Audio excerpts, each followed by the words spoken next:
Right, so you're welcome back from the break. Let's do this conversation. Sit a Child project. I have here with me Andrews Ofosuhene, President, Rotary Club of Accra-East, and then Castro Harry Obimpe, teacher, Edusa MA Primary School.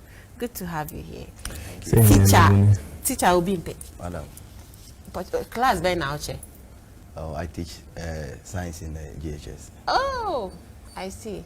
You're welcome. Thank you. Okay, so tell us about the project. Okay, so the Rotary Club of Accra-East, which is one of the over 60 Rotary clubs we have in Ghana, has partnered with the partners Progress in Education, US, to execute this very project. This project we undertook a needs assessment in the Adusa MA Primary School, and we noticed that some of the students had to literally carry chairs and tables from the house to the school to be able to access education. So we brought it back to our board and then our club members and indicated that, decided that we would want to raise some funds to support them in this, and not just tables and chairs, but also teachers' tables and chairs and some cupboards and some whiteboards to assist the good work that the headmistress and the people, the teachers of Edusa MA Primary School are doing to be able to provide education. I must be quick to add that within the Rotary circles, basic education and literacy is one of the main areas of focus. Aside water and sanitation, disease prevention and treatment, peace and conflict resolution, economic development, and protecting the environment. This time in Edusa MA Primary School, we decided to execute the project, which would Sit a Child project, which they will be benefiting from come tomorrow. Yeah. Right. How long have you been doing this? So the Rotary Club of Accra-East has been in existence for 37 years. Okay. But Rotary International in general has been in existence for 117 years. Yes. So every single year we undertake a project within the 7 areas of focus. This year, this is our 5th project that we are executing, from supporting individuals in the Kokrobite Health Facility, which we put up some 22 years ago. This year we went back to renovate the facility. We were also in Amajope to undertake a health screening exercise somewhere in August. And we also executed some projects in the area of Anima, where we donated sanitary pads for the market women within that community. And this month, this is what we are doing. Hopefully in January, we'll be executing other projects which we've captioned Zongo Boot Camp, essentially in the headquarters in Medina. We'll be teaching them how to use their hands to make money or earn a living instead of their heads. And the following month, we'll also be donating some computers to another school somewhere around Suhum. So pretty much these are some of the things that we plan on doing this Rotary year. Right, clearly you are doing a very good job. We have to commend you on that. But Teacher Obimpe, your school due to be a benefactor of this great initiative? Mistress invited them. I think gave them an invitation in February this year. But they came around March to take an assessment of the problem. Actually, our school is heavily embedded. We are bedding on chairs and infrastructure in a whole. It's 2 streams of schools using the same facility.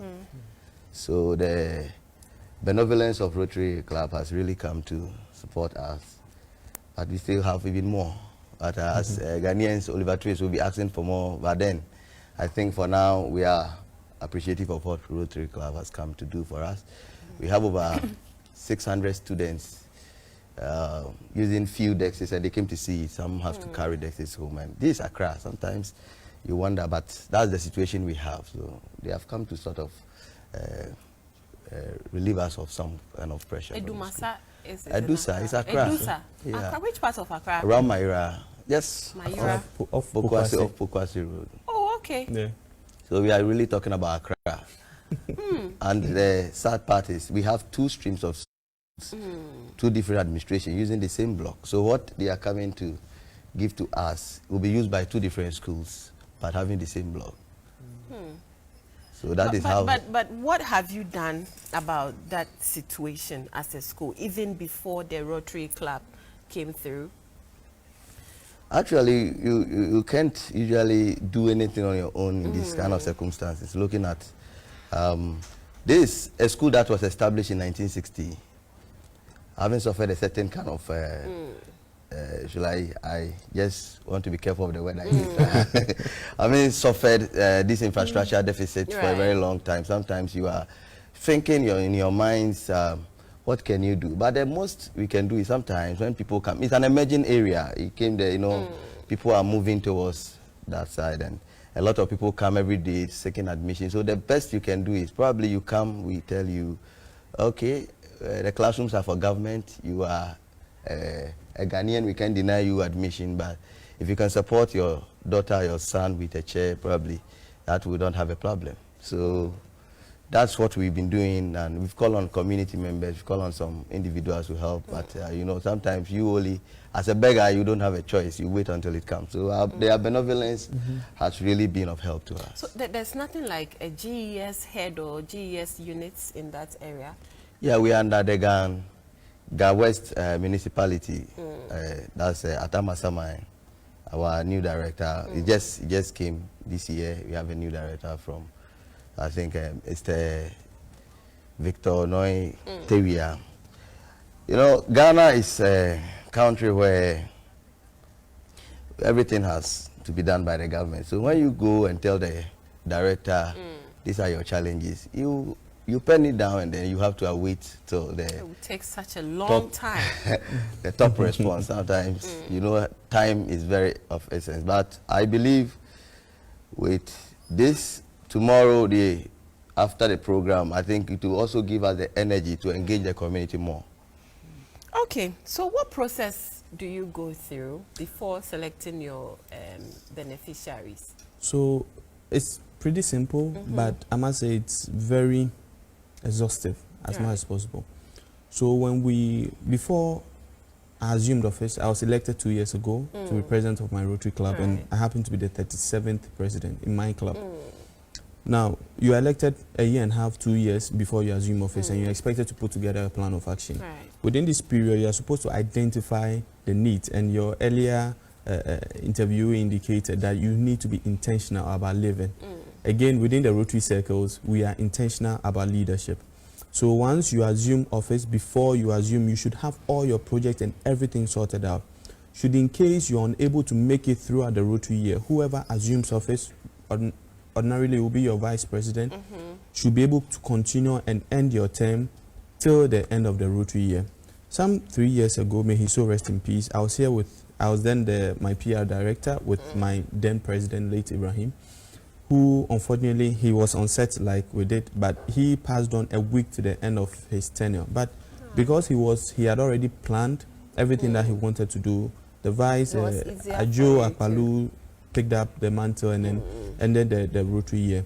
So once we identify all the projects that we want to do, then we now put it side by side. How much will it cost us to execute this project? And the third, the most important thing, how do we fund this project? Yeah, the funding of the project, part of the money comes from us, the Rotary Club, because we do pay dues, and part also comes from corporate organizations. But I must say, like your earlier guest indicated, the times and the seasons we find ourselves makes corporate organizations a bit handicapped, for lack of a better word, to be able to give you the support they need. But because you've already planned and you've gotten some commitment from corporate organizations, it's good. You more often than not, they would come in for you, if not 100%. But I must say, this particular project, Progress in Education, it was quite a short notice. US who saw this project and they were like, no, this is something that they want to support, and then they gave us some $1,000 to be able to execute this very project. Yeah. Okay, let's look at the challenges that you have gone through as a club. To be able to put all these things together with regards to funding. Okay, so generally as Rotarians, we are volunteers. And just like I said, intentional living I do have an account for CSR activity. So do you have an account for gifting? I not for gifting, but for corporate social responsibility like this. I have an account that is dedicated for my CSR activities. And I have been a member of Rotary for the past 13 years. And I've had this account for about 4 or 5 years, and it's helping me. Okay. So when I receive some money, which I'm really not expecting, I just put into that account, and I try to look for a CSR activity for that money to put a smile on someone's face. It might be a gift, but it's more targeted towards making someone who I'm not really related to smile. So all my dues, the money I personally have spent on this particular project, the monies that we also give to other people to be able to champion the activities of some really will not be within Rotary circles. Some are on a personal level that you actually give. It's a gift, but it's more targeted towards CSR activities. And the challenges generally has been that once you're a young person and a young person trying to build a family, you have to draw a fine balance between which one will be going into your immediate family and which one will be going to people who really are not related to you. But some way, somehow, you have to find a way of putting smiles on the face of those who have none to give. Because there's really, if you have a place to sleep, if you have something to eat, if you have money to even board Trotsky or Tasky or Uber, or you have a vehicle that you can buy fuel in it, then you are more than privileged. You need to give out a helping hand to those who need support from you. So how many schools are you looking at enrolling on this project?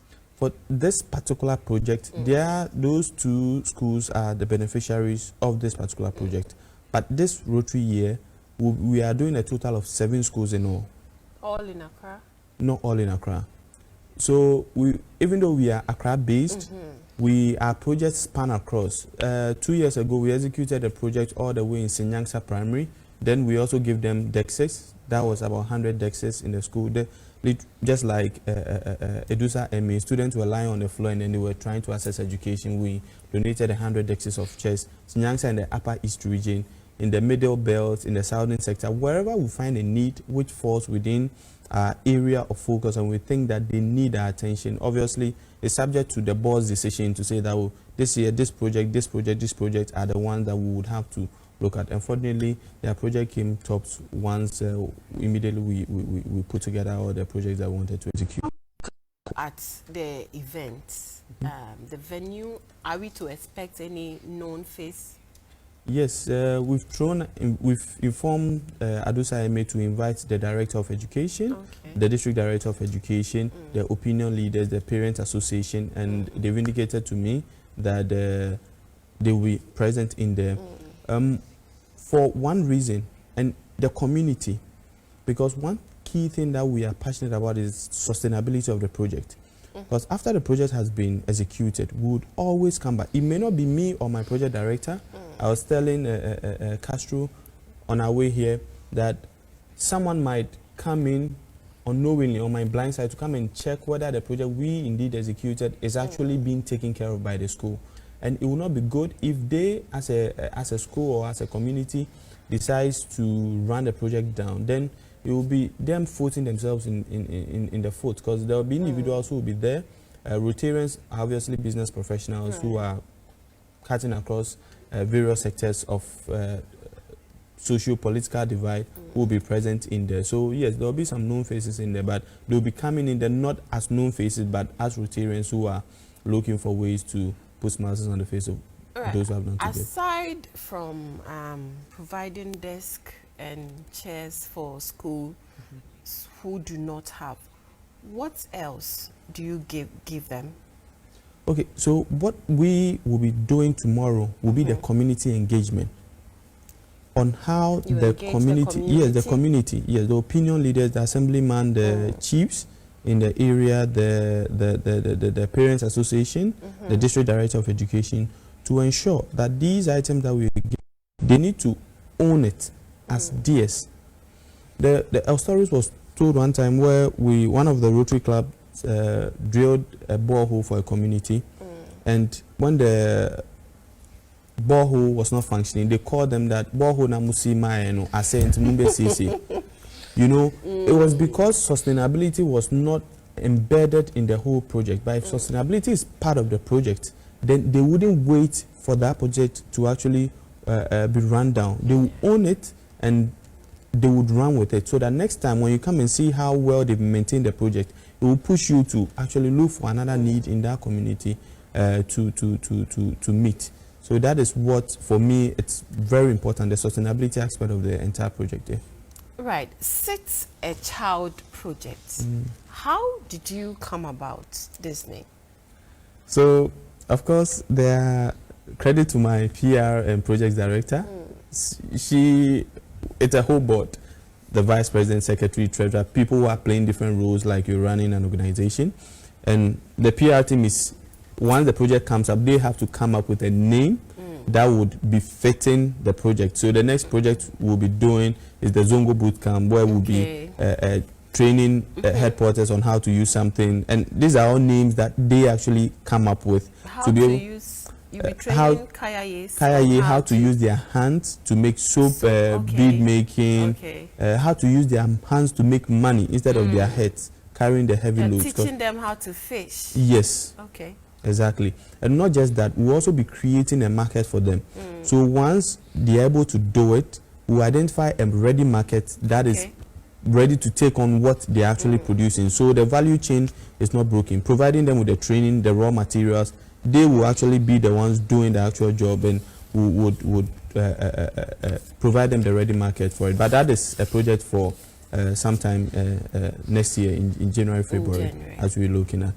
Right, Teacher Obimpe, it looks like you've been quiet all through. Aside from decks and other things, what else does the school need? Probably there's a stakeholder watching who will be much interested. Thank you very much. The school needs a lot. As I said, there is pressure on the infrastructure. The school has 2 streams of school. That is, you know, when I say stream, A and B, but this is 2 different schools using the same building, 6 classroom blocks, which means the school would really need another 6 classroom blocks to accommodate a whole school, which will be very good for the school, because this happens, because of this, most students, we do the shift system there. For the GHS, the same, equally we do the shift system at the GHS. And we have a block, an uncompleted block, as was started by Get Fund. And till now, it's still not been roofed. Even if it was roofed, most teachers are just saying it, because our school is a kind of school where you get teachers, when you miss your class for probably 5 minutes before you go, another teacher is really taking up that place. And this is something that teachers are willing, very poised to help students. It's an emerging community. There is a mixed people. There are the rich, there are the middle, and then there is the poor people around. And this is a community where they are privileged to have teachers who are really enthused to help students. If our infrastructure, especially the classrooms, as we have benefited from the benevolence of the Rotary Club, we believe that there are stakeholders there who can also take up the other responsibilities, support, and I think when they help, you know, sometimes I believe if you don't train a child who you think might not be your child, that child might be a problem to destroy the environment which you are living in, and one day you will not be happy about that. So I believe, I thank the Rotary Club for coming to our aid. I also believe through the, we are still hoping for more, and we are asking stakeholders to come then on board. We have a Queen Mother there who, I just came there last year.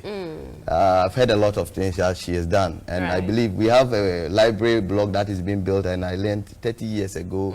It's still at the footing level.